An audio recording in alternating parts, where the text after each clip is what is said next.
Hey guys, WhatiF here, and welcome back to NASCAR 2003 for race 21 and 36. We're going to the Brickyard, and obviously the lights are on, so if you've been following or not aware, there was a darkness arc where we won like multiple races in a row, and I decided, hey, anytime we win now, we're just going to have the lights go off, and because I'm quite sick of winning. But from what I saw in practice today at Indy, this should be a respectable, challenging race.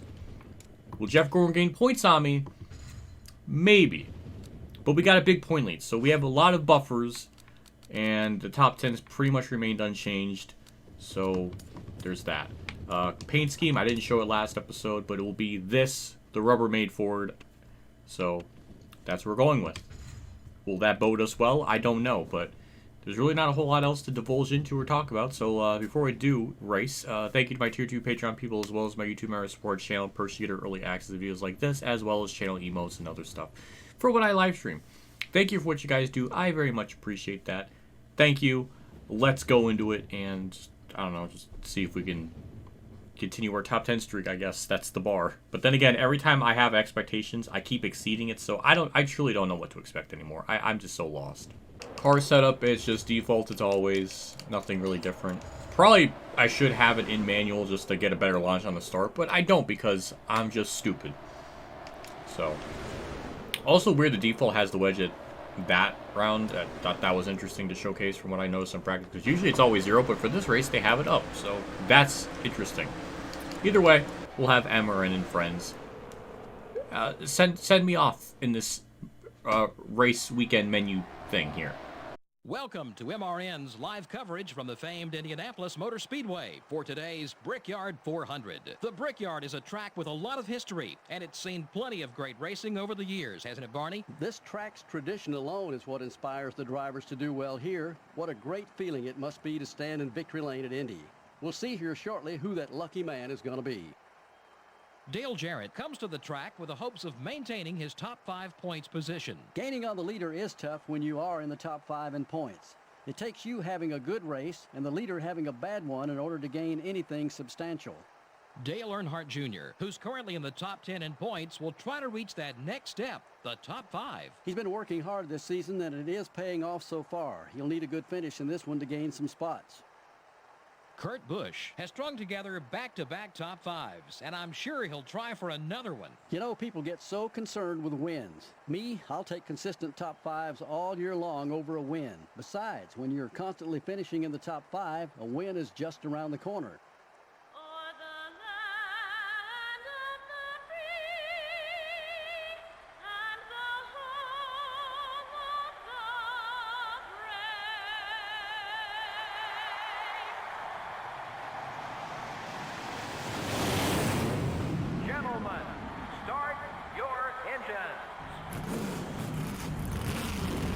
A wonderful introduction. A very interesting front row with Jimmy Spencer, Todd Bodine, Scott Wimmer, and then Bill Elliott. Elliott won this race in real life in 2002, so I guess that's not too shocking, but top 3 is rather interesting. So there's a good chance that this field is going to get stacked up on the start, and we can pounce like a cat on this opportunity. I don't know, but we'll see. Obviously, 16 laps, not a whole lot of time to actually do stuff. And it is pretty hard to get up through the field from what I experienced. We just really had to take our time. So, which is kind of the antithesis, that's a big word for me, of what I can't really do. But either way, I feel comfortable racing around here. It is fun to drive. And my pit strat decision is basically pit on lap 10. Usually I try to pit it halfway, but it seems like we can get away with pitting a little bit later. So that's what I'm going to do. Schrader, that was a bad decision trying to chop me off. That was almost going to be really bad for every party. Try to... I thought I could send it down there on Biffle, but didn't quite work. In fact, Schrader's getting a run. Now, sometimes the AI will kind of check up each other and stack up, so I'm trying my best to anticipate it while also being in the draft. That was kind of a checkup. That is what I needed. We'll get the draft from Biffle, peak down low. We should be going 3 wide into turn 1 potentially. But at least we'll have a car length on him, or at least a nose. And there we go. Nice, wonderful spots. Off the throttle, Dale Jr. just chopped me off. That was not very nice. But yeah, we're P33. The announcers were talking about Dale Jr. having a shot at top 5 in points, which I don't personally think is going to happen. I don't even know if he'll even get a win. But I know one thing. We were moving up through the field a lot quicker than I thought. The outside line is just getting stacked up a lot. I don't know what the deal is with that in particular, but they are really just checking up a lot more. Oh, Newman, I don't know what he wanted to do there. But, ooh, thanks, Labonte. Glad to have right side damage. Also, this game just really cannot handle this track. I think it's just too texturally advanced, and it is really just chugging on these front and back straightaways. Nothing else I can really do. It's probably understandable that it's like this at this track because there's just a lot of things to render. But yeah, we are moving up through the field. Bobby Hamilton almost ran into Casey Atwood there, but they're still going. Everything's still peachy keen. I'm sorry, Bobby Hamilton. Damn it. Oh, I boned him. Oh, I really boned him. I don't know where he's at now. Nice run off a turn 4 to the inside of Jamie McMurray's. Yeah, there's not. I guess there technically might be 2 Jamie McMurrays out there, but let's hope not. We are moving up through the field pretty well. The interval even to the leader isn't that bad, but considering who started up front, I guess that's not too shocking. Again, this is just another wonderful case of luck. None of this happened in practice. In practice, it was always generally pretty competitive cars, so we're just getting lucky. Every time I do a season mode, we're just fortunate enough to have something happen. I think those cars starting up front kind of helped.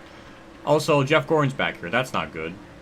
This is a race where I know I'm not going to win, so he needs to capitalize on that and, like, finish ahead of me, but he's just unable to do it. Like the scrub that he is. Yes, I call Jeff Gordon a scrub. You're damn right. Especially based on how my season's been, I have the permission. But yeah, up in the top half of the field, almost halfway through this fuel run. There's a bit of a stack up there. I don't know what that was. I guess I'm not surprised there's a stack up because we have Ricky Craven, Shauna Robinson, the dynamic duo in Duo-is. I don't know if that's a word for the female version of duo. Is that offensive? I don't know. That would explain some of the stack ups. Scott Wimmer would start up at the front, so he fallen back. But after Ricky Craven, we'll have a bit of clean track to chill for maybe half a lap, which I would appreciate. It's nice to get into that sweat mode tub. I don't know if that's a thing either, but I don't know. We'll see. To the inside of Mark and Jimmy Spencer. Props to Spencer and even Todd Bodine. They've actually fared out even better than Scott Wimmer. So kudos to them. Don't know who's leading. It really could be anyone now because I truly don't know. But yeah, the biggest key here, just let the car roll through the corners. Even as the tires wear, just let them keep rolling.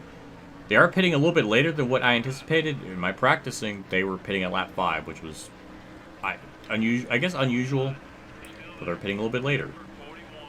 Also, we're losing time to leader a little bit now, so don't know if the car is finally starting to fall off or I'm just wimping it too much in the corners, trying to be careful after being traumatized with the Bobby Hamilton senior incident. But Mark Martin doing good. We're about to probably swoop on in here in turn 3 and pass both of them before we get to that corner. Or at least one of them. Poor Todd Bodine didn't even have a chance. We just need to hold the bottom, let the car roll through the corner, not get on the gas. The emulator is really does not like this track. I wish I could fix that. But I think this is not a PC thing, it's just the Indianapolis thing, I guess. But there we go, P7, and maybe we'll gain another spot or two, but we're going to be pitting here shortly, so I don't know, we'll see. And we lost time to the leader, so that's not great. Another really good run through turn 2. Gonna get the draft, peak down low. That's for 6th, 5th, and 4th right in front of me. And just be careful in turn 3. It's always scary. Try to be side by side in turn 3 on older tires. Back when tire wear mattered at Indy, I hit Burn a tiny bit. I gave him a donut mark, which I did not hit him with my wheel. I hit him with my ass. Ooh, boy, I'm turning left as hard as I can. Fuck. Of course, that had to happen as the emulator was just chugging, so that just made it even worse. Marlon went down pit road. We'll be pitting next time by. And we're about the same interval to the leader. Nothing really changed. Yet again, the emulator is struggling. Really, honestly, messing up my corner because it just... the frames are stopping and going and it's just throwing me all off. It's just very frustrating. It's like a bowler bowling and then there's like people moving in the stands or flash photography being in the way. It's almost like that. It's just very annoying. We're pitting this lap. Looks like the leaders aren't, which is an interesting strat. I don't know when the brakers slow down. The frames are just freaking itself out. I'm going down too slow. Okay, fine. We're good. 4 tires, fuel out in the way.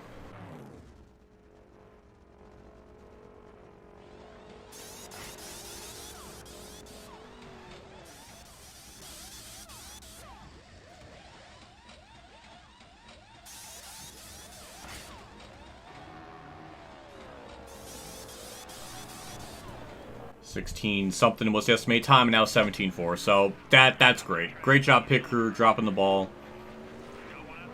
We don't even have too much laps to even make up that time, so I really was banking on them to do well.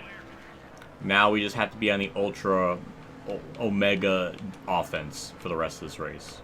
I cannot handle the emulator chugging and stuttering, going into corners. I don't need that. Terry Labonte got to the outside of me because of it. That's really obnoxious.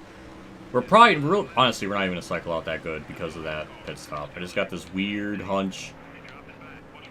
We're currently 14th. I think that's everything. I think it is officially cycled through, and we went from 5th to 14th because of that. Though some of these cars that are ahead of me, maybe they pit on lap 6, so we're definitely going to have a tire advantage, but that's just a stupid amount of time lost. That did not need to be lost. Because we're running 5th. We were fine. And now we're just not going to finish 5th. So I was about 4 seconds back, and now I'm 8.2. So 4.2 seconds lost, and I had the undercut on the leader. So I really should have had the more gains, but the pit crew failed me. Or maybe my entry to pit crew was a failure. I don't know. I can't really go down there much faster. Maybe the AI always can, that's another whole other tangent right there. Where they just always gain time. But hey, Dale Jr.'s up here. He started 30th. That's impressive. Unfortunately, we're going to get by. He might have been one of the other cars to pit early. I'm not really sure. But at the very least, a top 10 is going to be possible. Don't know where Jeff Gordon's running. Maybe he's going to finish ahead of me. I truly don't even know where he's at. But at least exactly what my crew chief said. At least we're in the top 10. Couple of cars stacked up here. Jeff Green's up here. That's impressive. Just be careful in turn 1. Just keep it down low. Hi, Dale Jarrett. I know I boned him earlier, but at least we can pass him cleanly this time. Jeff Green. Oh, yeah, I don't know what he expected there. I had to run. I'm not going to back off right now. We're too close to the end. And that's P7. That's probably all we're going to get. I don't see myself getting up to 6th and 5th.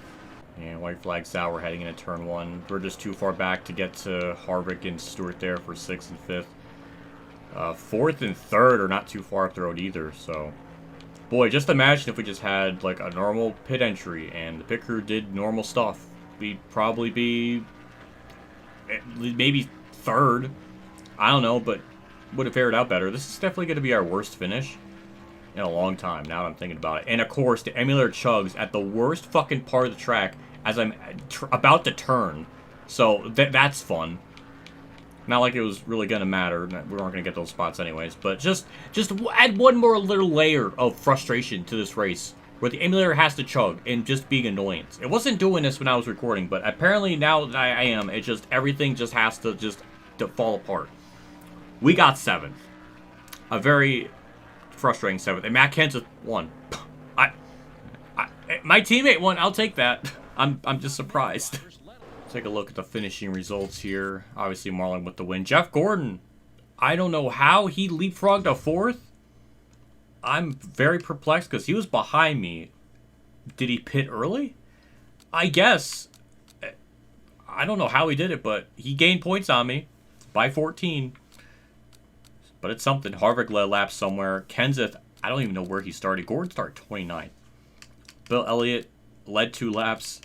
Sterling Marlin led nothing, but Kenseth, I guess, was just dominant. And he started 13th and led most of this race. So he went from 13th to 1st in at least 5 laps, I guess. I don't know.